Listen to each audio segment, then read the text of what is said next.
இயேசு கிறிஸ்துவின் இனிதான நாமத்திலே இந்த காலை வேளையிலே உங்கள் எல்லாருக்கும் நான் வாழ்த்துதலை நான் கொண்டு வருகிறேன். கர்த்தர் மெய்யாகவே நல்லவர். இந்த மாதத்தினுடைய இந்த கடைசி வாரத்தையே நாம் கண்டு ஆண்டவருடைய சமூகத்தில் நின்று கர்த்தரை உண்மையோடு உத்தமத்தோடு பயத்தோடு கர்த்தரை ஆராதிக்கும் அவருடைய பிரசன்னத்தால் ஆண்டவர் நம்மை நிறைத்ததற்காகவும் ஆண்டவருக்கு நன்றி சொல்கிறேன். இந்த காலை வேளையில் கர்த்தர் தம்முடைய வார்த்தையை கொண்டு நம்மோடு கூட பேசுவாராக. வாசிக்கலாம். ரோமரின் புஸ்தகம் 4வது அதிகாரம் 17வது வசனம். ரோமர் 4வது அதிகாரம் 17வது வசனம். அநேக ஜாதிகளுக்கு உன்னை தகப்பனாக ஏற்படுத்தினேன் என்று எழுதியிருக்கிறபடி அவன் தான் விசுவாசித்தவருமாய் மரித்தோரை உயிர்ப்பித்து இல்லாதவைகளை இருக்கிறவைகளைப் போல் அழைக்கிறவருமாய் இருக்கிற தேவனுக்கு முன்பாக நம் எல்லாருக்கும் தகப்பனானான். அல்லேலூயா. இல்லாதவைகளை இருக்கிறவைகளைப் போல அழைக்கிறவர் நம்முடைய தேவன். இவரால் மட்டுமே, பக்கத்தில் பார்த்து சொல்லுங்க, நம்முடைய தேவனால் மட்டுமே இல்லாதவைகளை இருக்கிறதை போல அழைக்க முடியும். இல்லாத காரியங்களுக்கு ஆண்டவர் செய்கிற காரியங்களை குறித்து கடந்த வாரங்களிலே நாம் தியானிக்க கர்த்தர் நிறைய நமக்கு உதவி செய்தார்.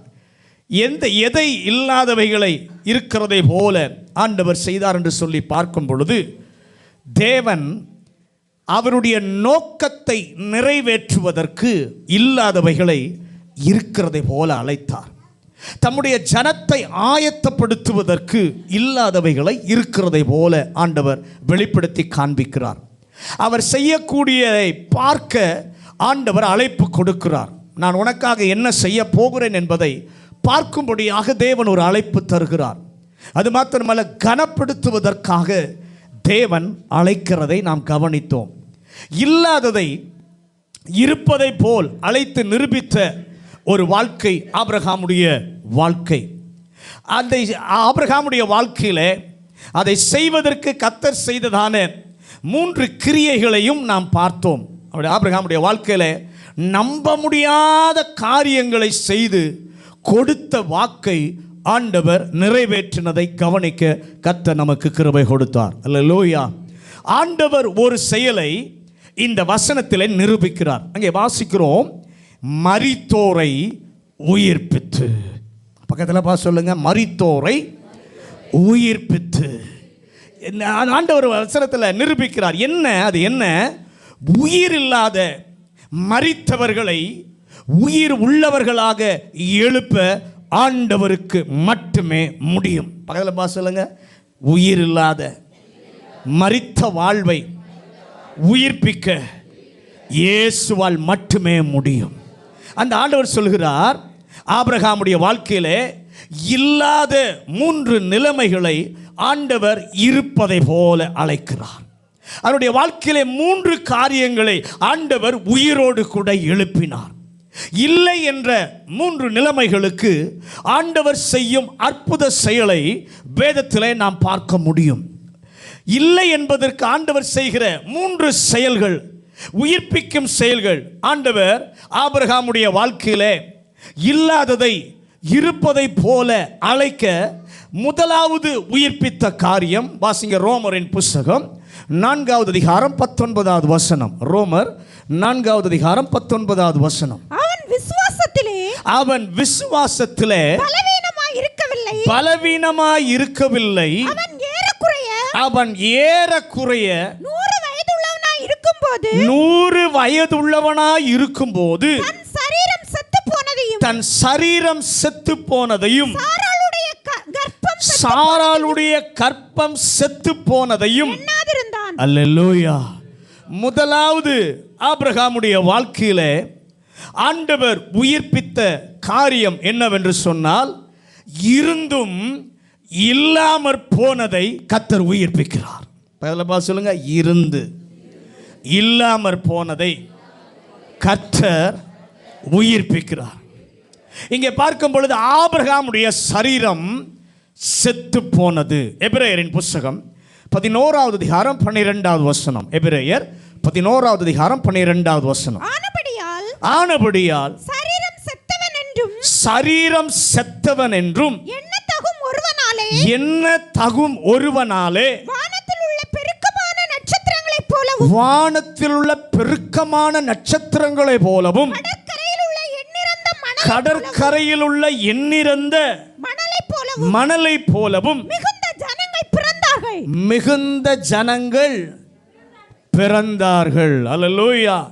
இங்க பார்க்கிறோம், அவன் சரீரம் செத்தது, என் கர்த்தர் அதை உயிர்ப்பித்தார். சரீரம் செத்தது என்றால் பொருள் என்ன அப்படின்னு பார்க்கும் பொழுது, ஆபிரகாம் உயிரோடு கூட தான் இருக்கிறான். ஆபிரகாம் உயிரோடு தான் இருக்கிறான். அவருடைய வாழ்க்கையில சரீரம் ஆரோக்கியமாய் இருந்தது. ஆண்டவர் அற்புதமாக அவருடைய கிருபை அவன் சரீரத்தில் வெளிப்பட்டது. தேவன் ஒரு இஸ்மவேலையும் அவனுக்கு என்ன பண்ணார்? கொடுத்தார். அப்போது அவன் சரீரம் நன்றாய்த்தான் இருந்தது. ஆனால் இப்போது நன்றாய் இருந்தது, இப்போது இல்லை. கர்த்தர் உயிர்ப்பித்த முதலாவது காரியம் இருந்தது, இப்போது இல்லை. அப்படி இருந்து இல்லாமற் போனதை கர்த்தர் உயிர்ப்பிக்கிறார். ஆமென் சொல்லுங்களேன். புரிஞ்சிருக்குன்னு நினைக்கிறேன். இஸ்மவேலை கொடுக்கும்போது உயிர் இருந்தது. ஆனால் இப்போ இருக்கிற சூழ்நிலையில் இருந்து இல்லாமற் போய்விட்டது. அல்லேலூயா, அல்லேலூயா. அப்படி இருந்து இல்லாமற் போன ஒன்றை உயிர்ப்பிப்பதற்கு என் தேவன் வல்லமை உள்ளவராய் இருக்கிறார்.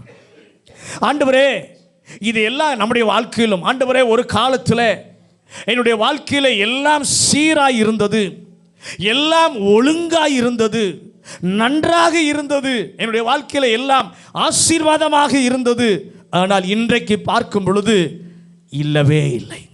இன்றைக்கு பார்க்கும் பொழுது ஒழுங்கே இல்லை. ஆனால் கர்த்தர் இல்லாததை இருப்பதை போல அழைக்கிறவர் என்பதற்கு இருந்து இல்லாமற் போனதை உயிர்ப்பிக்கிற கர்த்தர் இந்த காலை வேளையிலே நம் நடுவிலே அவர் உலாவிக் கொண்டிருக்கிறார். அல்லேலூயா. ஆபிரகாமே, உன்னுடைய சரீரம் ஏன் செத்து போனது என்றால் வயது ஆனதினாலே. ஆபிரகாமுக்கு வயது ஆனதினாலே சரீரம் செத்து போனது. உன்னுடைய வயது நிமித்தம் உன்னுடைய சரீரம் தளர்ந்து போய்விட்டது. காலத்தை கட்டுப்படுத்த அவருக்கு மட்டும்தான் முடியும். அல்லேலூயா. ஆக மூப்பு உனக்கு வர வர, வயது ஆக ஆக அதை தவிர்க்க யாராலும் முடியாது. அந்த வயது மூப்பு அடைவதை யாராலும் என்ன பண்ண முடியாது? தடுக்க முடியாது. ஆபிரகாமே, உனக்கு ஒரு காலத்தில் இருந்து இப்போ இல்லை. ஒரு காலத்தில் இருந்தது, இப்போ உனக்கு இல்லை. உன்னால் கட்டுப்படுத்த முடியாத செயல்பாடுகள் உன்னுடைய வாழ்க்கையில் இருந்ததினாலே உன்னால் அதை அடக்க முடியவில்லை. அப்படிப்பட்டவைகள் இருந்ததினால் ஒரு காலத்தில் இருந்தது, இன்றைக்கு இல்லை.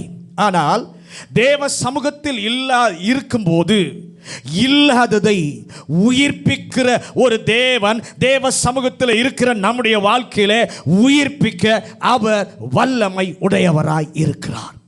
137 சங்கீதம் 3 வசனத்தை வாசிங்க. சங்கீதம் 137:3. எங்களை சிறைபிடித்தவர்கள் அங்கே எங்கள் பாடல்களையும் எங்களை பாழாக்கினவர்கள் மங்கள கீதத்தையும் விரும்பி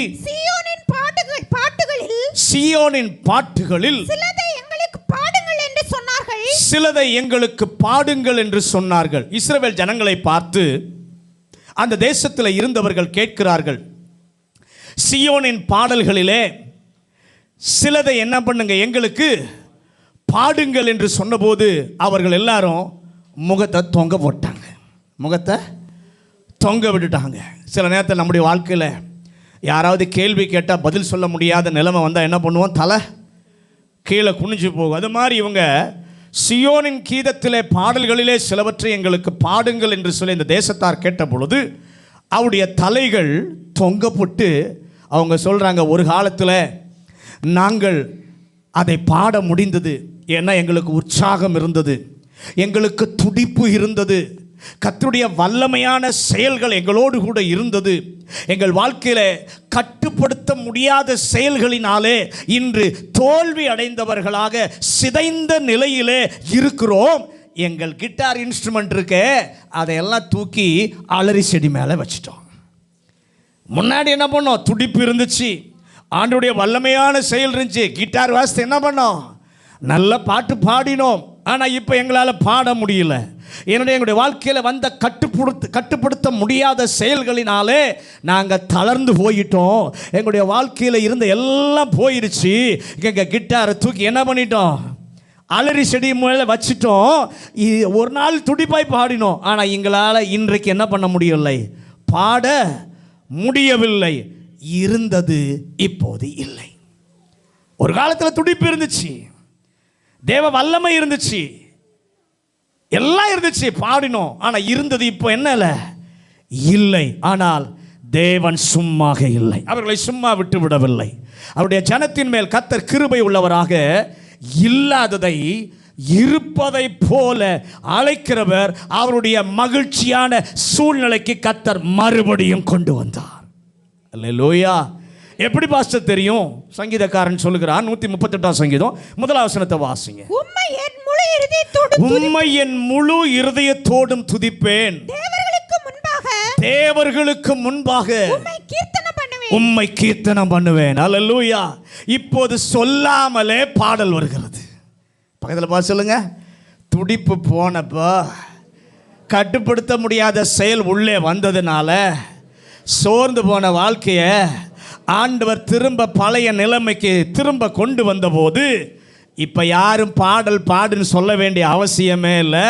தானா பாடல் என்ன பண்ணுகிறது? புறப்பட்டு வருகிறது. ஹல்லேலூயா, ஹல்லேலூயா. ஒரு காலத்திலே அப்படி இருந்தது, இடையிலே சொன்னாலும் பாடல் வர முடியவில்லை. ஆனால் இருந்து இல்லாமல் போனதை திரும்ப தருகிற ஒரு கர்த்தர் இருக்கிறார். இந்த காலை வேளையிலே உங்களுடைய வாழ்க்கையில ஒரு நாளிலே மகிழ்ச்சி இருந்தது, ஒரு நாளிலே சந்தோஷம் இருந்தது, ஒரு நாளிலே நல்ல ஜெப வாழ்க்கை இருந்தது, ஒரு நாளில் நல்ல வேத வாசிப்பு இருந்தது, ஒரு நாளில் நல்ல அதிகமாக கர்த்தருடைய சமூகத்தை நாடுகிற ஒரு விருப்பம் இருந்தது. ஆனால் இருந்தது இடையிலே ஏதோ ஒரு கட்டுப்படுத்த முடியாத செயல் உங்களுடைய வாழ்க்கையிலே வந்ததினாலே இருந்தது இல்லாமல் போயிருந்தால் உயிர்ப்பிக்கிற கர்த்தர் இந்த காலை வேளையிலே சொல்லுகிறார், அந்த இருந்து இல்லாமல் போனதை திரும்ப உயிர்ப்பிக்கிற கர்த்தர் உங்கள் நடுவிலே அவர் உலாவிக் கொண்டிருக்கிறார். அல்லேலூயா.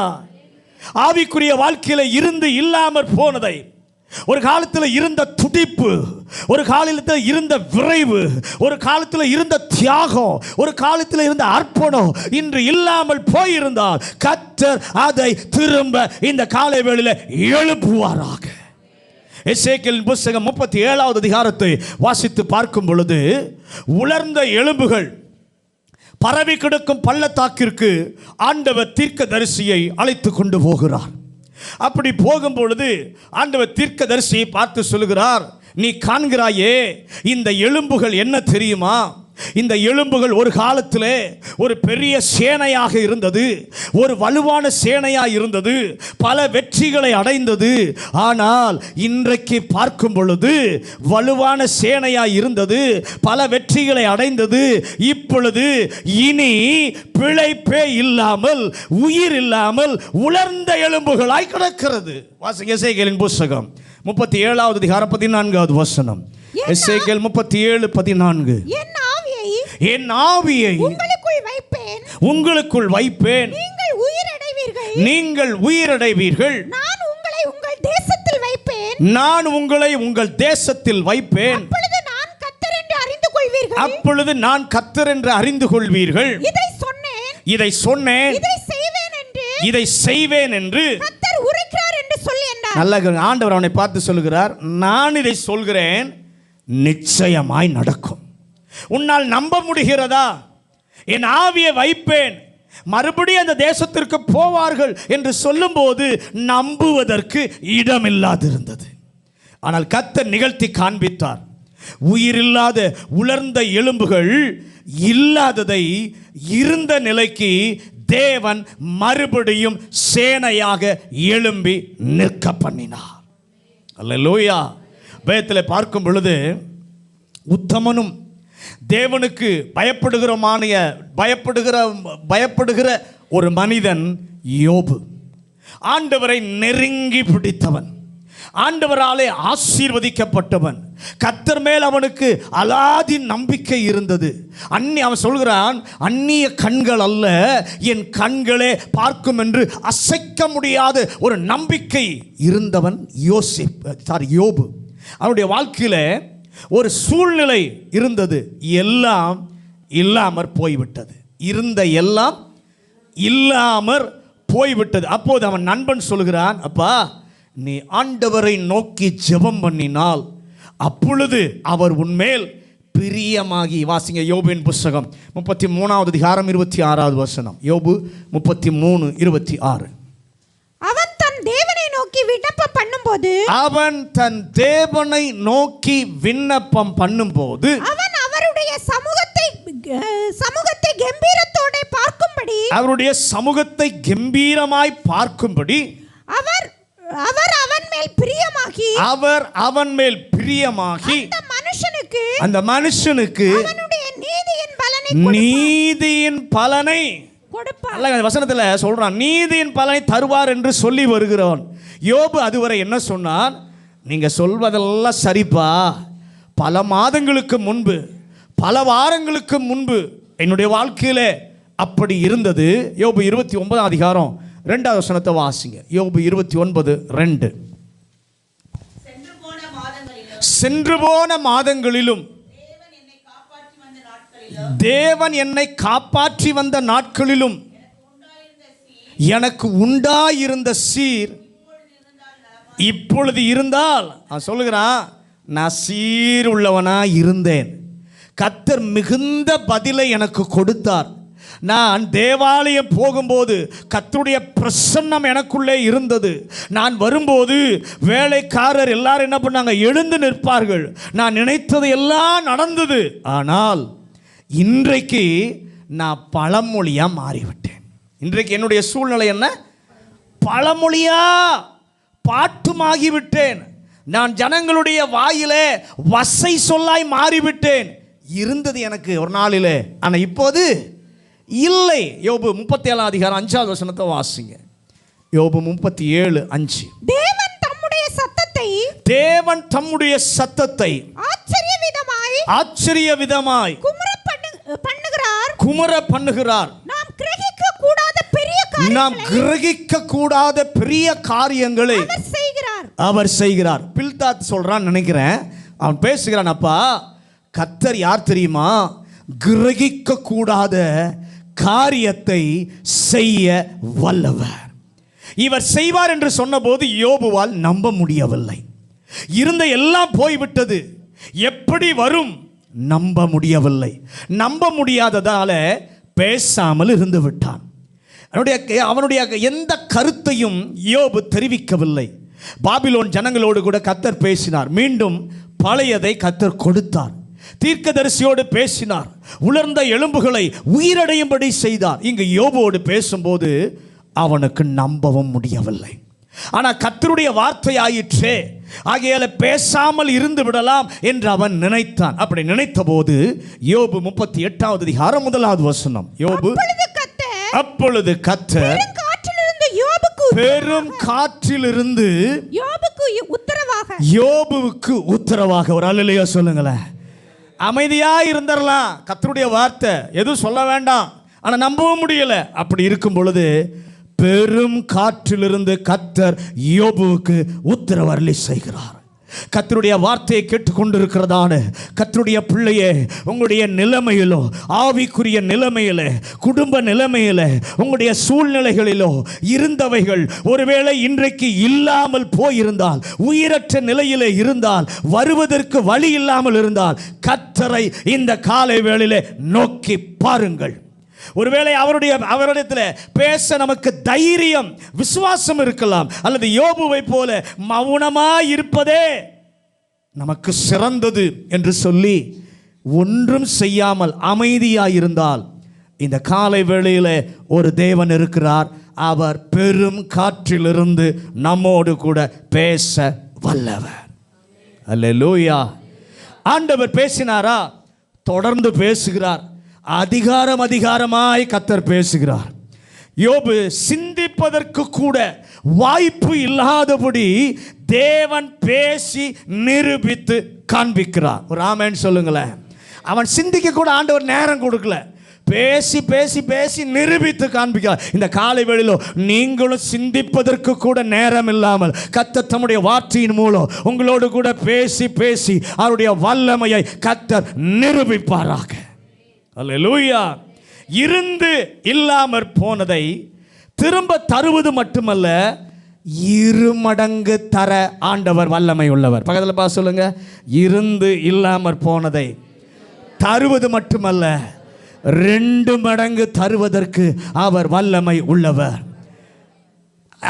அன்றைக்கு யோபுடைய வாழ்க்கையில கர்த்தர் அதை விளங்க பண்ணினார். இழந்ததை திரும்ப மட்டும் இல்லப்பா, 2 மடங்கு நான் என்ன பண்ணுகிறேன், திரும்ப தருகிறேன் என்று சொல்லி ஆண்டவர் விளங்க பண்ணினார். நியாயாதிபதிகளின் புஸ்தகம் 16வது அதிகாரம், வாசிக்க வேண்டாம், வீட்டில் போய் வாசித்து பாருங்க. 25 முதல் 31 வசனங்களை நீங்கள் வாசித்து பார்ப்பீர்கள் என்று சொன்னால், சிம்சோனை குறித்து அங்கே பார்க்கிறோம். ஒரு காலத்தில் தேவ ஆவி சிம்சோனிடத்தில் இருந்தது. ஒரு காலத்தில் பெலிஸ்தியருக்கு அவன் பெரிய சவாலாக இருந்தான். ஒரு நாளிலே அவனாலே பராக்கிரமம் செய்ய அவனாலே முடிந்தது. ஆனால் அதெல்லாம் கடந்த கால செயல். இன்றைக்கு அது இல்லை. அவனை வேடிக்கை பார்த்து கொண்டு பெலிஸ்தர்கள், வேடிக்கை பார்த்து நிற்கிற பெலிஸ்தர்கள் எல்லாம் சிம்சோனை பார்த்து நினைத்திருப்பார்கள், இந்த ஆள் ஒரு காலத்தில் எப்படி இருந்தவன், ஆனால் இன்னைக்கு ஒன்றும் இல்லாமல் இப்படிப்பட்ட நிலைமையில் இருக்கிறானே என்று சொல்லி விரோதிகள் நகைத்தார்கள், பிசாசும் நகைத்தான். அந்த நேரத்தில் சிம்சோனின் மனதில் ஒரு சின்ன விசுவாசம். என்ன விசுவாசம்? உண்மைத்தான் ஆண்டவரே, ஒரு காலத்தில் இருந்தது, ஆனால் இப்போ என்கிட்ட இல்லை. ஆனால் இருந்து இல்லாமற் போனதை இருப்பதை போல அழைக்கிற ஒரு தேவன் நீர் இருக்கிறீர். எனக்கு பல முறை அல்ல, இந்த ஒரு முறை மட்டும் இருந்து இல்லாமற் போனதை திரும்ப அழிக்க வல்ல கர்த்தர் என்பதை எனக்கு நிரூபித்து காட்டும் என்று சொல்லி கேட்கிறான். அல்லேலூயா. இந்த வார்த்தைகளை கேட்கும் போதே ஒருவேளை பதில் சொல்லும் தைரியம் எனக்கு இல்லாவிட்டாலும் எனக்குள் ஒரு சின்ன விசுவாசத்தை கர்த்தர் எழுப்பி விடுவீராக. ஆண்டவரே, இந்த ஒரு விசை மாத்திரம், இந்த ஒரு சூழ்நிலையில் மாத்திரம் இருந்து இல்லாமற் போனதை நீர் திரும்ப தர முடியும் என்று சொல்லி எனக்கு விளங்க பண்ணும் என்றால், வாழ்நாளிலே சாதிக்காததை ஒரே நாளிலே சாதிக்க, இல்லாமற் போனதை விளங்க, இருந்து இல்லாமற் போனதை விளங்க பண்ணுகிற சிம்சோனின் தேவன் நம் அருகிலே உலாவிக் கொண்டிருக்கிறார். அல்லேலூயா, அல்லேலூயா. நம்ம அருகிலே கரங்களிலே நம்ம ஏந்தி இருக்கிறார். விசுவாசிக்கிறவங்க எத்தனை பேர் என்னைய கரங்களிலே ஏந்தி இருக்கிறார்? என்னுடைய வாழ்க்கையில இருந்து இல்லாமற் போனதை இந்த காலை வேளையிலே உயிர்ப்பித்து திரும்ப பண்ணுகிற ஒரு பரிசுத்த ஆவியானுடைய வல்லமை, அந்த ஒரு சின்ன விசுவாசம், சிம்சோனுக்குள்ள இருந்த அந்த ஒரு சின்ன விசுவாசம் இன்னைக்கு என்னுடைய மனதிலும் எழும்புவதாக ராஜா. அல்லேலூயா, ஹல்லேலூயா. நீ தான் இஸ்ரவேலின் ரட்சகன், இஸ்ரவேலுக்கு நீ தான் தலைவனாய் இருக்கிறாயா என்று மோசே யாரேனும் 40 வயதிலே கேட்டிருந்தால் அவன் சொல்லுவான், என்னுடைய கையினாலே நான் இஸ்ரவேலை ரட்சிக்க பிறப்பிலேயே கர்த்தர் என்னை பாதுகாத்தார், அரண்மனையிலே கர்த்தர் வளர செய்தார், நல்ல கல்வி அறிவை எனக்கு கர்த்தர் தந்தார். அப்போஸ்தலர் நடபடிகள் 7வது அதிகாரம் 25வது வசனம். அப்போஸ்தலர் நடபடிகள் 7வது அதிகாரம் 25வது வசனம். தன்னுடைய கையினாலே தேவன் தங்களுக்கு ரட்சிப்பை தருவார் என்பதை, தேவன் தங்களுக்கு ரட்சிப்பை தருவார் என்பதை தன்னுடைய சகோதரர் அறிந்து கொள்வார்கள் என்று, தன்னுடைய சகோதரர்கள் அறிந்து கொள்வார்கள் என்று அவன் நினைத்தான். அவர்களோ அதை அறியவில்லை. நல்ல கவனி. அவன் நினைச்சான், அவனா எதிர்பாராத வாழ்க்கையில் திருப்பம் என்னன்னா, 40 வயது. அந்த நேரத்தில் அடுத்த 40 ஆண்டுகள் எதெல்லாம் தனக்கு இருந்தது என்று நினைத்தானோ அது எல்லாம் இல்லாமற் போயிற்று. ஒரு காலத்தில் இருந்தது, இப்போ இல்லை. மோசேயினிடத்தில் உன்னுடைய அதிகார தோரணை எங்கே போச்சுப்பா என்று கேட்டால் இப்போ சொல்லுவான், ஆடு மேய்க்கிற நிலைமையில் இருக்கிறேன், என்னுடைய அதிகார தோரணை எல்லாம் போயிடுச்சு. இப்போ அதிகாரம் எங்கே தான் செலுத்த முடியும்? ஆட்டுக்கிட்ட தான் என்னால் என்ன பண்ண முடியும், செய்ய முடியும். ஒரு காலத்தில் ராஜவஸ்திரம் இருந்துச்சு, எங்கப்பா உன் ராஜவஸ்திரம் என்றால் சொல்லுவான், இன்னைக்கு எனக்கு இருக்கிறது நாற்றம் எடுத்த உடை. இன்னைக்கு இருக்கிறது எனக்கு என்னது? நாற்றம் எடுத்த உடை. இன்னும் அவன்கிட்ட போய் அவனுக்கு ஒரு காலத்தில் நீ பேசினா எல்லாரையும் கவர்ந்து விடுவாயே, இன்றைக்கு எங்கப்பா போச்சு அப்படின்னா பேசக்கூட எனக்கு நாவு வரல, திக்குவாய். வார்த்தையை சொல்ல, நீங்கள் கேட்குற கேள்விக்கு பதில் சொல்லக்கூட எனக்கு என்ன பண்ணல, வாய் வரல, திக்குவாய். அந்த நிலைமையில் இருந்தது அனைத்தையும் மோசே இழந்தான். இனி யாரையும் மீட்க முடியும் என்கிற நம்பிக்கை அவனுக்கு இல்லை. அந்த நேரத்தில் 80 வயது கர்த்தர் சந்தித்து அவனை கூப்பிடுகிறார். நல்ல கவனிங்க, ஆண்டவர் ஒருவரை சந்தித்து பயன்படுத்துவதற்கு வயது ஒரு தடையே இல்லை. பக்கத்தில் பார்த்து சொல்லுங்க, ஆண்டவர் ஒருவரை சந்தித்து அழைத்து பயன்படுத்துவதற்கு வயது தடையே கிடையாது. 80 வயதிலே மோசேயே உனக்கு இருந்தது, ஆனால் ஒரு நாள் இருந்துச்சு, இன்னைக்கு இல்லை. ஆனால் இந்த முட்செடியில் உன்னை சந்திப்பதற்கு நான் ஏன் வந்திருக்கிறேன் தெரியுமா?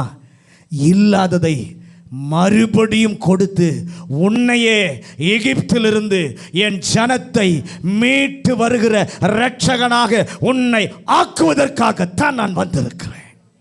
அல்லேலூயா. கர்த்தர் காண்பித்தார். அடுத்த 40 வருடங்களிலே கர்த்தர் மோசேயுடைய வாழ்க்கையிலே அதை நிறைவேற்றியும் காண்பித்தார். ஒரு காலத்தில் நம்ம எல்லாரும் சில நேரத்தில் நினைப்போம், ஒரு காலத்தில் எனக்கு வசதி இருந்தது, எனக்கு எல்லாம் இருந்தது, ஆண்டவருக்காக எல்லாவற்றையும் செய்திருப்பேன். அதே நிலைமை இன்றைக்கு இருந்தால் நான் மறுபடியும் செய்வேன். ஆனால் இன்றைக்கு அது ஒன்றும் எனக்கு இல்லை, இல்லாமல் போய்விட்டது, நான் தடிமாறி கொண்டிருக்கிறேன் என்றால் மறுபடியும் கர்த்தர் உங்களை சந்திக்க விரும்புகிறார்.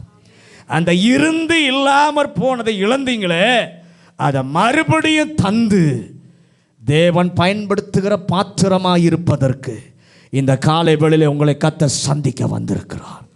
இல்லாமற் போனதை திரும்ப உங்களுக்கு தந்து அவர் உங்களை அழைத்த நோக்கத்தை, அவர் உங்களை தெரிந்து கொண்ட நோக்கத்தை நிறைவேற்றி முடிக்க செய்ய என் கர்த்தர் வல்லவராய் இருக்கிறார். ஆபிரகாமுடைய வாழ்க்கையில் தேவன் உயிர்ப்பித்த முதல் பகுதி, இருந்து இல்லாமற் போனதை கர்த்தர் உயிர்ப்பித்தார். இரண்டாவது ஆபிரகாமுடைய வாழ்க்கையிலே கர்த்தர் உயிர்ப்பித்தது ரோமரின் புத்தகம் 4வது அதிகாரம் 19வது வசனத்தை மறுபடியும் வாசி. அவன் விசுவாசத்திலே பலவீனமாய் இருக்கவில்லை. அவன் ஏறக்குறைய 100 வயதுள்ளவனாய் இருக்கும்போது தன் சரீரம் செத்து போனதையும் சாராளுடைய கற்பம் செத்து போனதையும் எண்ணாதிருந்தான். முதலாவது, இருந்து இல்லாமற் போனதை கர்த்தர் உயிர்ப்பித்தார். இரண்டாவது உயிர்ப்பித்த பகுதி, இல்லவே இல்லை, ஒருபோதும் நன்மையே இல்லை, அங்கு கர்த்தர் உயிர்ப்பித்தார். அல்லேலூயா. இங்கே வேதம் சொல்லுகிறது, சாராளுடைய கற்பம் செத்து போனது. சாராளுடைய கற்பம் செத்து போனது. ஆபிரகாமின் சரீரம் ஒரு காலத்தில் ஆரோக்கியமாய் இருந்தது, இப்போது இல்லை. ஆனால் சாராளுக்கு இன்று செத்து இருக்கு. என்ன அது? ஒரு நாள் கூட அது பயன்படவே இல்லை. ஒரு நாள் கூட அது பயன்படவே இல்லை. ஆரம்பத்தில் இருந்து இன்று வரை இருந்து இல்லாமற் போன ஒன்று அல்ல, இல்லவே இல்லாதது. முதலாவது இருந்து இல்லாமற் போனது, இரண்டாவது ஆண்டவர் உயிர்ப்பிக்கிற பகுதி இல்லாதது, ஒருபோதும் அதிலே நன்மை வராதவை.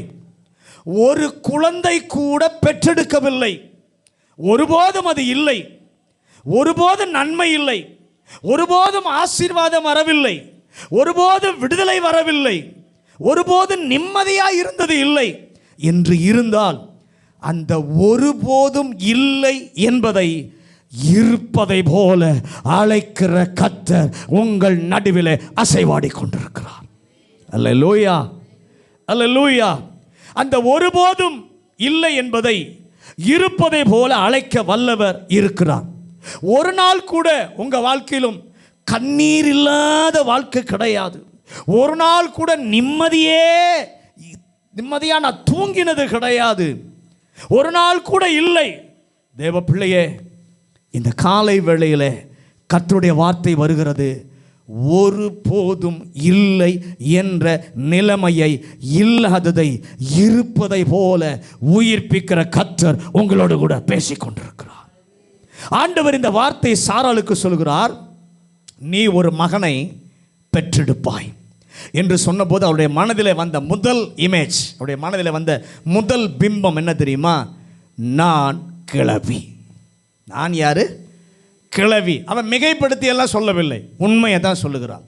மிகைப்படுத்தி சேர்த்தெல்லாம் ஒன்றும் சொல்ல, உண்மையை தான் சொல்லுகிறாள். ஆதியாகமம் 18ஆம் அதிகாரம் 12ஆம் வசனத்தை வாசிங்க. ஆகையால் சாராள் தன் உள்ளத்திலே நகைத்து நான் கிழவியும் என் ஆண்டவன் முதிர்ந்த வயது உள்ளவரான பின்பு எனக்கு இன்பம் உண்டாயிருக்குமோ என்றாள். பல காரணங்களை எல்லாம் சொல்லிவிட்டு அந்த வசனம் எப்படி ஆரம்பிக்கிறது? அவன் எடுத்த முடிவுக்கு அவள் வந்ததற்கு நியாயமான காரணங்கள் இருந்தது. ஆனால் வசனம் சொல்லுது ஆகையால். அப்போ அந்த ஆகையால் எதற்கு? அந்த ஆகையால் எதற்கு?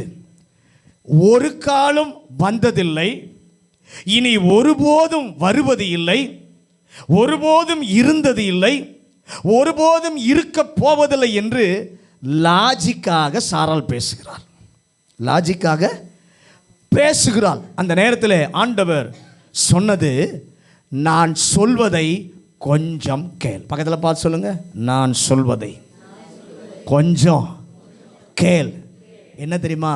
கர்த்தரால் ஆகாத காரியம் உண்டோ? ஒன்று உண்டோ?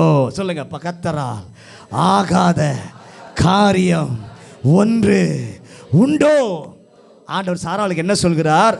இல்லவே இல்லை, இனியும் இருப்பதில்லை என்ற நிலைமைக்கு ஆண்டவர் மாற்றம் தர வேண்டுமானால், அப்படி ஒரு நிலையில் யாரும் இருந்தால் கர்த்தர் சொல்லுகிற வார்த்தை, நீ சொல்வது நியாயமான காரணம்தான், ஆனால் உன்னுடைய காரணங்களை ஒரு பக்கத்தில் வை. உன்னுடைய காரணங்களை ஒரு பக்கத்தில் வை, இன்னொரு பக்கம் என்னுடைய வல்லமையை வை. அல்லேலூயா. இன்னும் ஆண்டவர் சொல்றாரு, உன் மூளைக்கும் என்னுடைய வல்லமைக்கும் இடையே உள்ள காரியம் இது. உன்னுடைய மூளை என்ன சொல்லுது? முடியாது, இனி நடக்காது, வாய்ப்பே இல்லை அப்படின்னு உன் மூளை சொல்லுது. உன் மூளை சொல்கிறத நியாயம்தான், லாஜிக் தான், அதை ஒரு பக்கம் வை. ஆனால் இந்த பக்கம் என் வல்லமையை வை. என் வல்லமை சொல்லுது, நான் இல்லாததை இருப்பதை போல உயிர்ப்பிக்க முடியும். இது வரைக்கும் இல்லை, இது வரைக்கும் நடக்கலை, இது வரைக்கும் அனுகூலம் இல்லை, எதுவுமே மூவ் ஆகலை. கர்த்தர் சொல்கிறார், என் வல்லமை என்ன தெரியுமா? இது வரைக்கும் இல்லவே இல்லாததை என்னால் உயிர்ப்பிக்க முடியும். அல்லேலூயா. எத்தனை பேர் அதை நம்புறீங்க? அல்லேலூயா. இந்த நேரத்தில் கர்த்தருடைய வார்த்தையை கேட்கிற நேரத்தில் நீங்கள் சொல்வதற்கு, நீங்கள் நடக்காது என்று நினைத்திருக்கு 1000 நியாயமான காரணங்கள் இருந்தாலும் ஆண்டவர் உங்கள் ஒவ்வொருவரையும் தட்டி எழுப்பி சொல்லுகிற ஒரு காரியம் என்னவென்று சொன்னார், உன்னுடைய மூளைக்கும் என்னுடைய வல்லமைக்கும் இடையே ஒரு பெரிய காரியத்தை நான் செய்ய போகிறேன். ஆண்டவர் செய்து காண்பிப்பார். எரேமியாவின் புத்தகம் 32ஆம் அதிகாரம் 24 முதல் 28 வசனங்களை வாசிங்க. இதோ கொத்தளங்கள் போடப்பட்டிருக்கிறது, இதோ கொத்தளங்கள் போடப்பட்டிருக்கிறது, நகரத்தை பிடிக்க வருகிறார்கள், நகரத்தை பிடிக்க வருகிறார்கள், பட்டயத்தின் நிமித்தமும் பஞ்சத்தின் நிமித்தமும் கொள்ளை நிமித்தமும் இந்த நகரம் நோய் நிமித்தமும் இந்த நகரம் அதற்கு விரோதமாக யுத்தம் பண்ணுகிற கல்தேயர்களின் கையிலே கொடுக்கப்படுகிறது. நீர் சொன்னபடி சம்பவிக்கிறது. இதோ நீர் அதை பார்க்கிறீர். கர்த்தராகிய ஆண்டவரே, நகரம் கல்தேயரின் கையிலே கொடுக்கப்பட்டிருக்கிறது இருந்தும் தேவரே நீர் உமக்கு ஒரு நிலத்தை விலைக்கிரயமாக கொண்டு அதற்கு சாட்சிகளை வை என்று சொன்னீரே என்றார். அப்பொழுது கர்த்தருடைய வார்த்தை எரேமியாவுக்கு உண்டாகி அவர், இதோ நான் மாம்சமான யாவருக்கும் தேவனாகிய கர்த்தர் என்னாலே செய்யக்கூடாத அதிசயம் ஒன்றும் உண்டோ? நல்ல கவனம். எரேமியாவை பார்த்து ஆண்டவர் சொல்லுகிறார், இந்த இடத்துல ஒரு நிலத்தை வாங்கு, ரெஜிஸ்டர் பண்ணு, பத்திரத்தை பானையில் போட்டு பூமியில் புதைத்து வை என்று சொல்லும்போது நடக்க வழி இல்லை. ஏனென்றால் நீங்கள் தான்ப்பா சொன்னீர், இந்த தேசத்தை கல்தேயர் பிடிப்பார்கள், பிடித்து தரைமட்டமாக்குவார்கள், இதில் ஒன்றும் இருக்காது, அனைத்தும் இடிந்து போகும் என்று நீர் தான் சொன்னீர். கர்த்தர் அப்போது சொல்லுகிறார், சொன்னவர் எரேமியாவே, என் வல்லமையை உன்னுடைய நினைவை காட்டிலும் வல்லமையானது. என்னுடைய வல்லமை உன்னுடைய நினைவை காட்டிலும். ரெஜிஸ்டர் பண்ணு, அந்த பத்திரத்தை பானையில் போட்டு மூடி வைன்றாரு. எரேமியா சொல்ல, நீ தானே சொன்னீர் பட்டணத்தை பிடிப்பாங்க, எல்லாம் இடிக்கப்படும், தரைமட்டமாகும், ஒன்றும் இருக்காது, நீங்கள் தானே சொன்னீர். இப்போ வாங்கு, ரெஜிஸ்டர் பண்ணு, பானையில் போட்டு வையின்னு சொல்கிறீரு அப்படின்னு சொல்லும்போது ஆண்டவர் சொல்கிறாரு, உன்னுடைய நினைவை காட்டிலும் என்னுடைய வல்லமை பெரிதானது. அல்லேலூயா. கர்த்தர் செய்து காண்பித்தார். அதே இடம் அவனிலே இருக்க தேவன் நிரூபித்தார். இந்த நாளில் நம்முடைய வாழ்க்கையிலும் நிகழ்த்தவும் நிரூபிக்கவும் இல்லாததை இருப்பதை போல் அழைத்து நிறைவேற்றுகிற தேவன் ஒருபோதும் இல்லை என்றால் நடக்கவும் இல்லை, நடக்க கொஞ்சமும் வழியும் இல்லை. அந்த நேரத்தில் கர்த்தர் பேசுகிறார், வார்த்தை உயிர்ப்பிக்கும். ஒருபோதும் இல்லாததை கர்த்தருடைய வார்த்தை உயிர்ப்பிக்கும். எசேக்கியேலின் புத்தகம் 47 அதிகாரம் 8வது வசனம். அவர் என்னை நோக்கி இந்த தண்ணீர் கிழக்கு தேசத்துக்கு புறப்பட்டு போய் வனாந்திர வழியாய் ஓடி கடலில் விழும். இந்த கடலில் பாய்ந்து விழுந்த பின்பு அதன் தண்ணீர் ஆரோக்கியமாகும். நல்ல கவனி. இந்த சமுத்திரத்திற்கு பெயர் சவக்கடல். இந்த சமுத்திரத்திற்கு பெயர் சவக்கடல். நல்ல தண்ணீர் தான் அதற்கு வருகிறது. அந்த சவக்கடலை பார்க்கும்போது ஒருபோதும் உயிர் இருந்ததே இல்லை. அந்த சவக்கடலை பார்க்கும்போது உயிரே இல்லை, ஜீவராசிகள் ஒன்றுமே அதில் கிடையாது. அப்படிப்பட்ட ஒரு நிலையிலே அது இருந்தது. ஆனால் ஒரு நாள் ஆலயத்திலிருந்து ஒரு நதி புறப்பட்டு அந்த நதி மாற்றமடைந்ததாக இதே கடலில் கலக்கிறது. 1000 வருட அரசாட்சியிலே கர்த்தர் அதை காண்பிப்பார். கலந்தபோது இதுவரை எந்த உயிரையும் பிறப்பிக்காத சவக்கடல் இப்போது மச்சங்களால் நிறைந்து இருக்கும் நிலையிலே கர்த்தர் அதை மாற்றினார் என்றால் ஒருபோதும் இல்லாததை இருப்பதை போல அழைக்கிற ஒரு கர்த்தர் இருக்கிறார். அல்லேலூயா. கர்த்தராகிய இயேசு கிறிஸ்து தண்ணீரிலே மச்சங்கள் மீன்கள் உடையதாக மட்டுமல்ல, அது தொடர்ந்து வெளியே வரும்படி போகிற இடமெல்லாம் அது கனிகளை உண்டாக்கி தரும்படி ஆண்டவர் கிரியை செய்தார். அல்லேலூயா. ஆண்டவரே, ஒருபோதும் இல்லை என்கிற என்னுடைய சூழ்நிலையில் இந்த நாளிலே பரிசுத்த ஆவியானவராகிய உம்முடைய நதி பாய்ந்து வருவதாக. ஒருபோதும் இல்லாததை இருப்பதை போல அழைத்து பலன் பெற வைக்கிற ஜீவனுள்ள கர்த்தராகிய நீர் இருக்கிறீர், உமக்கு நன்றி. அப்போஸ்தலர் நடபடிகள் 3வது அதிகாரம் 1 முதல் 5 வசனங்கள். அப்போஸ்தலர் ஜெப வேளையாகிய 9ஆம் மணி நேரத்திலே பேதுருவும் யோவானும் தேவாலயத்திற்கு போனார்கள். அப்பொழுது தன் தாயின் வயிற்றிலிருந்து சப்பானியாய் பிறந்த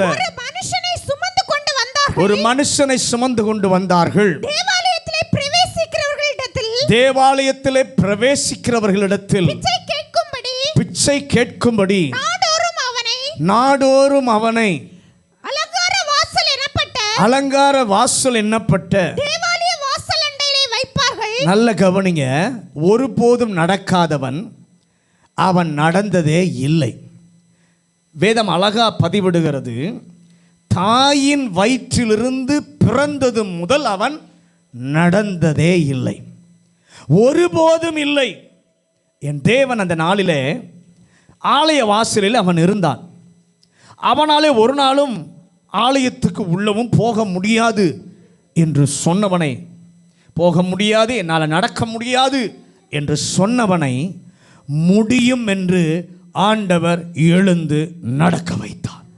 அந்த கர்த்தர் இன்று காலை வேளையில் ஆலய வாசலில் அல்ல, ஆலயத்திற்கு உள்ளேயே நம்மோடு கூட உலாவி கொண்டிருக்கிறார். ஒருபோதும் இது என்னால் முடியாது, ஒருபோதும் மற்றவர்களைப் போல என்னுடைய வாழ்க்கையில் இது நடக்காது, இதுவரைக்கும் இது நடக்கவில்லை, நடக்கவும் வழி இல்லை என்று சொல்லி நீங்கள் சொல்வதற்கு எத்தனையோ ரீசன் இருந்தாலும் உங்கள் சிந்தையை காட்டிலும் ஆண்டவருடைய சிந்தை பெரியது. நான் அடிக்கடி சொல்லுவேன், நம்ம மூளை குருவி மூளை, நம்ம மூளை குருவி மூளை, ஆனால் ஆண்டவருடைய சிந்தை பெரியது. பக்கத்தில் பார்த்து சொல்லுங்க, நம்ம மூளையில் நடக்கிறதில்ல, ஆண்டவர் சிந்தையில் இருக்கிறது பெரியதானது. ஹல்லேலூயா, ஹல்லேலூயா. நல்ல கவனி. ஆமோஸின் புஸ்தகம் 7ஆம் அதிகாரம் 14-15 வசனங்கள். ஆமோஸின் புஸ்தகம் 7வது அதிகாரம் 14-15 வசனங்கள்.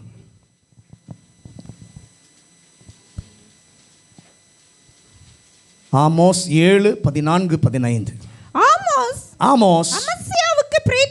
அமத்சியாவுக்கு பிரயுத்தரமாக நான் தீர்க்கதரிசியும் அல்ல, தீர்க்கதரிசியின் புத்திரனும் அல்ல, நான் மந்தை மேய்க்கிறவனும் காட்டத்தி பழங்களை பொறுக்கிறவனுமாய் இருந்தேன்.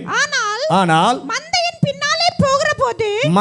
பின்னாலே போகிற போது என்னை கர்த்தர் அழைத்து நீ போய் என் ஜனமாகிய இஸ்ரவேலுக்கு விரோதமாக தீர்க்க தரிசனம் சொல் என்று நல்ல கவனி. ஆமோஸை குறித்து கேட்கிறாங்க, நீ எப்படிப்பா இந்த தொழிலுக்கு வந்தாய் என்று கேட்டபோது அவன் சொன்னான், என் குடும்பத்தார நீங்கள் எடுத்துக்கிட்டீங்கன்னா தீர்க்கதரிசி என்ற வாசனையே இல்லாதவன் நான். தீர்க்கதரிசி என்ற வாசனையே இல்லாதவன் என்னுடைய குடும்பம். என் குடும்ப பரம்பரை எடுத்தால் தீர்க்கதரிசி என்ற வாசனையே கிடையாது. என் குடும்பத்தில் ஆண்டவருக்காக பேசினவர்கள், ஆண்டவர் பயன்படுத்தின ஆள் யாராவது இருக்கிறார்களா என தேடி பார்த்தால் ஒருவரும் கிடையாது, ஒருவரும் இதுவரை இருந்ததில்லை. சாராளின் கற்பம் ஒரு நாளும் பலன் தரவில்லை. ஆமோஸே, உன் குடும்பத்திலே எந்த தெய்வீக பரம்பரை இல்லை, உனக்கு பரம்பரை என்று சொல்ல பெருமை கொள்ள எதுவுமே இல்லை, பேசிக்கொள்ள வேதம் அறிந்தவர்கள் தேவன் பயன்படுத்தினவர் யாருமே இல்லை, கர்த்தருடைய ஊழியத்தில் இருந்தார்கள் என்று சொல்லவும் யாரும் இல்லை. அப்படி இருந்தவனை அழைத்து ஒன்றும் இல்லாத நீ என் வார்த்தையை பேசுகிற மகனாக புறப்படுவாய் என்று அழைத்த தேவன் இந்த இடத்துல இந்த காலை வேளையில் பல உள்ளங்களிலே கர்த்தர் தம்முடைய சத்தத்தை கேட்க பண்ண விரும்புகிறார். உங்கள் குடும்பமோ அல்லது நீங்களோ இதுவரை தேவனுடைய ராஜ்யத்திற்கு பிரயோஜனமாக இல்லாமலோ உங்களுடைய குடும்ப பரம்பரையிலே யாரும் ஊழியர்களாய் எழுந்திருக்கவே மாட்டார்கள். உங்கள் குடும்பத்தில் கர்த்தருக்கு சேவை செய்து சாதனை படைத்தவர்கள் யாரும் இருந்திருக்க மாட்டார்கள். ஆனால் இன்று கர்த்தருடைய கண்கள் உங்கள் மேல் படுகிறது. இதுவரை இல்லவே இல்லாததை கர்த்தர் என்று அழைத்து கனமான ஊழியத்தை செய்ய, கனமான கர்த்தருடைய குரலாய் இருக்க, ஆண்டவருடைய கரங்களாய், ஆண்டவருடைய கால்களாய் இருக்க சிலரை கர்த்தர் ஆமோஸை போல அழைத்து பேசுகிறார். அல்லேலூயா. இதுவரை என்ன என்றே தெரியாது, இதுவரை சாட்சி கூட நான் சொன்னதில்லை, இதுவரை என்ன ஜெபம் பண்ண சொன்ன ஜெபம் பண்ண கூட எனக்கு தெரியவில்லை. ஆனால் கர்த்தருடைய குரலாய் இருக்க காலை வேளையிலே கர்த்தர் அழைக்கிறார். கர்த்தர் மாற்ற வல்லவர். இதுவரை உபயோகப்படாத என்னை நீர் உபயோகிக்க முடியும். இதுவரை நடக்காத என்னை என்னுடைய வாழ்க்கையை நடத்தி காட்ட முடியும். இதுவரை என்னுடைய வாழ்க்கையில இல்லாத உயிர் உண்டாக செய்ய உம்மாலே முடியும். யோசுவாவின் புஸ்தகம் 10வது அதிகாரம் 8வது வசனம். யோசுவா 10:8. கர்த்தர் யோசுவாவை நோக்கி அவர்களுக்கு பயப்படாயாக, உன் கைகளில் அவர்களை ஒப்புக் கொடுத்தேன். அவர்களில் ஒருவனும் உனக்கு முன்பாக நிற்பதில்லை. 5 ராஜாக்களை உன் கையிலே ஒப்பு கொடுத்தேன் என்று யோசுவாவுக்கு சொன்னார். காலையிலே யுத்தத்தை ஆரம்பிக்கிறான். தேவன் ஒப்பு கொடுத்தேன் என்று சொன்னாரே என்று சொல்லி யுத்தம் செய்கிறான். சூரியன் மறைய போகிற நேரம் வந்தது. கர்த்தாவே, நீ சொன்னிய வார்த்தை நிறைவேற வேண்டுமே, அதற்குள் நாள் முடிய போகிறதே, முடிந்தது என்று சொன்னாரே, முடியவில்லையே என்று நினைத்த பொழுது அவனுடைய உள்ளத்தில் ஒரு சின்ன எண்ணம் வருகிறது. சூரியனே தரித்து நில், சந்திரனே தரித்து நில். சொன்ன வார்த்தை அப்படியே நடந்தது. நடந்ததை சொல்கிறேன். இதுவரை அப்படி ஒரு மனிதனுடைய வார்த்தையின்படி கர்த்தர் கேட்டதும் இல்லை, நடந்ததும் இல்லை. ஒருபோதும் ஒருவரும் செய்திராத, ஒருபோதும் ஒருவரும் கட்டளையிடாததை யோசுவா கட்டளை இட்டான். எதற்கு? கர்த்தர் கொடுத்தது என்னுடைய வாழ்க்கையிலே நிறைவேறுவதற்கு. இதுவரை நடக்காததை நடக்க செய்ய வல்லமை உள்ள ஒரு கர்த்தர் இருக்கிறார். ஒருபோதும் ஒருவருக்கும் நடக்காததை கர்த்தராலே நடத்தி காட்ட முடியும். எத்தனை பேர் இதை விசுவாசிக்கிறீங்க? பக்கத்தில் பார்த்து சொல்லுங்க. ஒருவராலும் ஒரு காலம் நடத்தி காட்ட முடியாததை என் ஆண்டவரால் நடத்தி காட்ட முடியும். பேசுவார்கள். யோசுவாவில் பார்க்கும்போது யோசுவாவின் தேவன் இன்றைக்கு நம்மோடு கூட இருக்கிறார். யோசுவாவோடு கூட பேசினவர் நம்மோடு கூட இன்றைக்கு பேசுகிறவராக இருக்கிறார். ஆண்டவரே, இருந்தது இல்லாதது, ஒருபோது இல்லாதது எங்கள் வாழ்க்கையில் உயிர்ப்பிக்க நீர் வல்லமை உள்ளவர். என் வாழ்க்கையில் ஒரு நாள் இருந்தது இல்லாமல் போச்சு, ஆனால் இந்த காலை வேளையில மறுபடியும் உயிர்ப்பிக்க தேவன் வந்திருக்கிறேன். என்னுடைய வாழ்க்கையிலே இல்லவே இல்லை, நன்மையே உண்டாகலை, அந்த நிலைமையில் வந்திருந்தாலும் உயிர்ப்பிக்கிற கர்த்தர் உண்மை உள்ளவர். ஆபிரகாமுடைய வாழ்க்கையில் கர்த்தர் இந்த 2 பகுதிகளிலும் உயிர்ப்பித்திருப்பாரானால் நம்முடைய வாழ்க்கையிலும் உயிர்ப்பிக்க அவரால் முடியும். அவருக்கு அது லேசான காரியம். அவருடைய வார்த்தைக்கு மாத்திரம் கீழ்ப்படிந்து ஒப்பு கொடுப்போமானால் இருந்து இல்லாமற் போனதை மறுபடியும் கொடுத்து உங்களை உயிர்ப்பிக்கிறார். இல்லவே இல்லை, இது வரைக்கும் நன்மையே வரல, நடக்காது, வழியே இல்லைனாலும் சாராளை போல நாமளும் லாஜிக்காக நிறைய காரணங்களை சொல்லலாம். ஆண்டவர் சொல்ல, நீ பல ரீசன் சொல்லலாம், ஆனால் உன் சிந்தையை விட என் சிந்தை பெரியது, உன் நினைவை விட என்னுடைய வல்லமை பெரியது, என்னால் நடத்தி காட்ட முடியும். அந்த தேவன் நம்மோடு இருப்பாராக. எல்லாரும் கண்களை மூடி தலைகளை தாழ்த்தி தேவ முகத்தை நோக்கி பார்ப்போம். ஆண்டவர் இல்லாததை இருப்பதை போல அழைக்கிற தேவன் அவர் ஒருவர் மட்டும்தான். ஆபிரகாமுடைய வாழ்க்கையில் இல்லாதது என்ற நிலைமையை கர்த்தர் உயிர்ப்பிக்கிறார். அந்த உயிர்ப்பித்த முதல் பகுதி இருந்துச்சு ஒரு நாளில், ஆனால் இருந்தது இல்லாமல் போய்விட்டது. கர்த்தர் அந்த பகுதி ஆபிரகாமுடைய வாழ்க்கையில் உயிர்ப்பிக்கிறார். 2வது வாழ்க்கையில் இல்லவே இல்லை, ஒரு நன்மையும் வரல. சாருடைய கற்பம் செத்து போயிருந்துச்சு, இது வரைக்கும் நன்மையே வரல, இல்லவே இல்லை. அவன் நினைக்கிறா, நான் கிளவி, நடக்காது, நடக்கவும் வாய்ப்பில்லை. அது சொல்றது உண்மையான காரியம்தான். ஆனால் ஆண்டவர் சொல்கிறாரு, உன் நினைவை ஒரு பக்கம் வையே, என்னுடைய வல்லமையை இன்னொரு பக்கம் வையே, என் வல்லமை பெரிதாக இருக்கும்.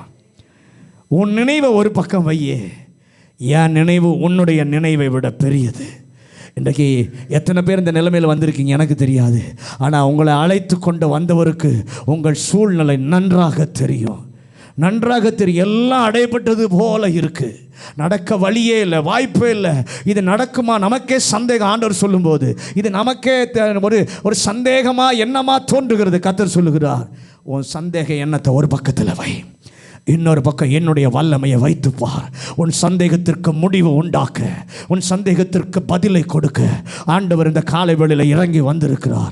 எத்தனை பேர் ஒப்பு கொடுக்க போகிறீங்க? உங்களுடைய கரங்களை உயர்த்தி, ஆண்டவரே என்னுடைய வாழ்க்கையில் இன்றைக்கு இருந்து இல்லாமற் போன பகுதியில் ஒரு உயிர் மீட்சி வருவதாக, ஒரு உயிர்ப்பிக்கிற கர்த்தருடைய வல்லமை செயல்படுவதாக. ஆண்டவரே இன்னொரு பக்கம் என்னுடைய வாழ்க்கையில் இல்லவே இல்லை, நடக்கவே இல்லை, நன்மையே வரல, ஆனால் என்னுடைய வாழ்க்கை நம்புவதற்கே ஒன்றுமே இல்லை, நீ சொல்லுவதை நம்புவதற்கு வாய்ப்பு இல்லை. யோபு அப்படிதான் நினைச்சான். நடக்க வாய்ப்பு இல்லை, என்னை எல்லாம் போயிடுச்சு, அழிஞ்சிருச்சு, இனி எப்படி வர முடியும் என்று சொல்லி அவனுக்குள்ளே ஒரு காரியம் இருந்தாலும் இது கர்த்தருடைய வார்த்தைன்னு சொல்லிட்டு எந்த பதிலும் சொல்லாமல் பேசாமல் அமைதியாக இருந்தான். ஒருவேளை நம்மளும் அப்படி இருந்திருப்போம்.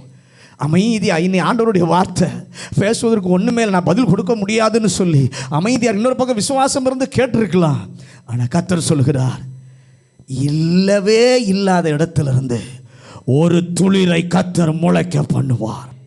இல்லவே இல்லை, வர வழியே இல்லை, வாய்ப்பே இல்லை, நடக்காது என்கிற சூழ்நிலையில் இந்த காலை வேளையில கர்த்தர் ஒரு சின்ன துளிரை முளைக்க செய்கிறார் உனக்காக. செத்து போனதை உயிர்ப்பிக்கிற கர்த்தர் இன்னைக்கு மரித்த பகுதியில் எங்கள் வாழ்க்கையிலே ஒரு உயிரை கர்த்தர் கொடுக்கிறார். ஹல்லேலூயா. ஆண்டவரே எங்கள் பிள்ளைகளுடைய வாழ்க்கையில் செய்யும் ஆண்டவரே, நம்முடைய வார்த்தை உண்மை உள்ளது, நீர் பேசுகிறவர் வல்லமை உள்ளவர். மனுஷ வல்லமை இல்லை, உங்கள் வல்லமை பெரியது. எங்கள் சிந்தை சின்னது, உங்கள் சிந்தை பெரியது. ஒப்பு கொடுக்குறோம் உங்கள் சிந்தைக்கு. பரலோக பிதாவே, இந்த நல்ல காலை வேளைக்காக நன்றி. இந்த காலை வேளையிலும் ஆண்டவர் எங்களோடு கூட பேசின நல்ல வார்த்தைக்காக நன்றி. இல்லாததை இருப்பதை போல அழைக்கிற கர்த்தர், ஆபிரகாமுடைய வாழ்க்கையில் இல்லாமல் இருந்த 3 ஏரியாக்களிலே நீர் உயிர் பெற செய்தீர். மரித்த நிலைமையை உயிர் பெற செய்தீர். ஒரு காலத்தில் இருந்து இல்லாமல் போயிருந்துச்சு, அந்த பகுதியில் கர்த்தர் உயிரடைய செய்தீர். ஆண்டவரே இல்லவே இல்லை, நன்மையே வரல, பயன்படவே இல்லை என்ற நிலைமையில் உபயோகம் உள்ளதாய் கர்த்தர் மாற்றினீர், உயிர்ப்பித்தீர். இன்றைக்கு எங்கள் பிள்ளைகளுடைய வாழ்க்கையில் எது இருந்து இல்லாமல் போனுச்சோ அதை இன்றைக்கி மறுபடியும் உயிர்ப்பியும். எங்கள் பிள்ளைய வாழ்க்கையில் இல்லவே இல்லை, நன்மையே வரல, நடக்காது என்கிற நிலைமையில் வந்திருந்தால் இந்த காலை வேளையிலே இல்லவே இல்லை என்று சொல்லி நினைக்கிற அந்த பகுதியிலே உயிர் மீட்சி உண்டாவதாக, செத்து போன பகுதிகள் உயிர்ப்பிக்கப்படுவதாக, ஒரு துளிரை கர்த்தர் முளைக்க பண்ணுவீராக. வந்த ஒவ்வொரு வசனத்தால் இடைக்கட்டும். இன்றைக்கு திருப்திப்படுத்தி கர்த்தர் அனுப்புவதற்காக ஸ்தோத்திரம். இயேசுவின் அதிகாரமுள்ள நாமத்தில் ஜெபிக்கிறோம் நல்ல பிதா.